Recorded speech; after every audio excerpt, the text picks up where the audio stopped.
Good morning to you, gentlemen. My name is Shimanta Bhattacharyya, and I'm going to teach you English. Of course, everything that comes under English, that is both language and literature. It is pretty unfortunate that we have had to take online classes. I would have very much liked to have offline classes, but thanks to COVID, we are helpless. But nonetheless, it's quite a good idea for us, or rather, it gives you a kind of a chance that, in spite of the situation being desperate, we could make the most of it. What I'm trying to say is, gentlemen, that all of you have come here with a definite purpose in mind. You have come here to study. Now, the very fact that you have turned up in large numbers gives me the confidence that you are all eager to learn something and to make use of that particular thing. Because in this modern context, a thing that has no use for mankind, then it is valueless. For instance, let me give you an example. This particular duster. Why do you use this duster? Because it has a certain function. Had it not been for a function, what would you have done with this duster? You would have chucked it out. So, what I'm trying to get at is, gentlemen, that in this modern world of ours, it's a materialistic world of ours, we have to rely on gadgets. And thanks to COVID-19, we are bound to rely heavily on electronic gadgets, not to speak of mobile phones, in order for people like us and you, me and you, to conduct online classes. So, what I'm trying to get at is everything that is made or manufactured serves a certain purpose. We also, as human beings, we have come into this world to serve a purpose.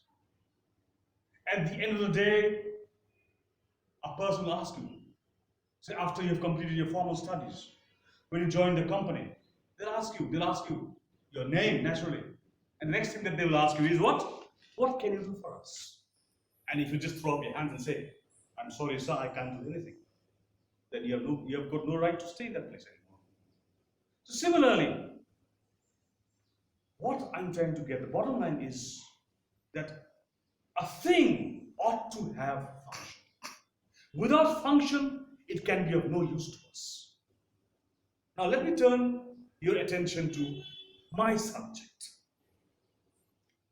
Why do we study literature? Has the thought ever occurred to you? We study mathematics, and by virtue of which we introduced to the world of numbers.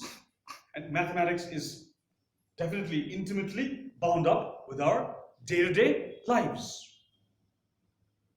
To simply carry out a transaction, a business transaction, we need to take the help of mathematics. So, mathematics as a subject has a functional value. Similarly, computers. This is a world of computers, electronics. So, one cannot ever imagine a world without computers. Just imagine, just think of a world bereft of computers. It is very, very difficult because most of us, we are very much dependent upon computers to carry out our day-to-day activities. Even a trivial matter of paying the electricity bill. All the hassles of going to the office, standing in the queue, paying up your bills has been cut down. We can do everything online. And now, as you can see for yourself, we are doing online classes. Something that I could never dream of when I was your age. But then, gentlemen, with time, we must learn to adapt ourselves. And that is precisely what I'm trying to do. Now, let me come back to the question. Why do we study literature? Or why do you study English literature? Does it have a function? Other subjects, needless to say, they serve a purpose. Chemistry, physics, biology, etc., etc. But what purpose does literature serve? Naturally, it has to have some value. Otherwise, why would people like myself concentrate our energies into this particular subject and earn degrees, etc., etc., and not only that, and help us make a living as I'm doing now? I'm making a living through by virtue of literature. See, in other words, what I'm trying to say is definitely it has to have a functional value. I know, I can see, I can imagine your expressions being very puzzled. What is Sirs talking about? Yes, come to think of it. Literature. In what way does it affect us? Gentlemen, without much ado, just as a biologist dissects a frog in order to find out the nitty-gritties of the creature, its digestive system, how it breathes, how it reproduces. Okay? Similarly, literary artists or writers or poets, our subject matter is the human mind. Or our subject matter is you and I, people around us. Well, how do people behave? Why are they behaving in a particular fashion? What thoughts do they have? Why do they cry at times? At the same time, they laugh, weep, they get angry, they hate each other, they kill each other. What is it that governs people to do things which are at once creative and destructive? And all this, okay, belongs to the arena of the literary artist.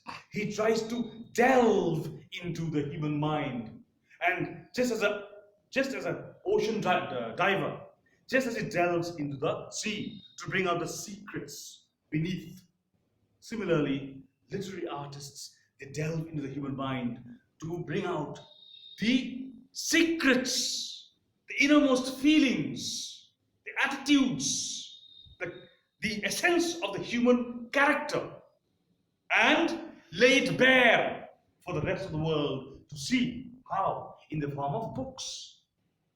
Okay? So, you see, I'll just give an example. People in the course of a day passes through numerous stages. Emotional, what should I say? The emotional patterns, they keep changing. In the morning, you wake up happy and boldly facing the day and so on and so forth. But towards the evening, you are so down and out. You feel depressed. How come? In the morning, you were so happy.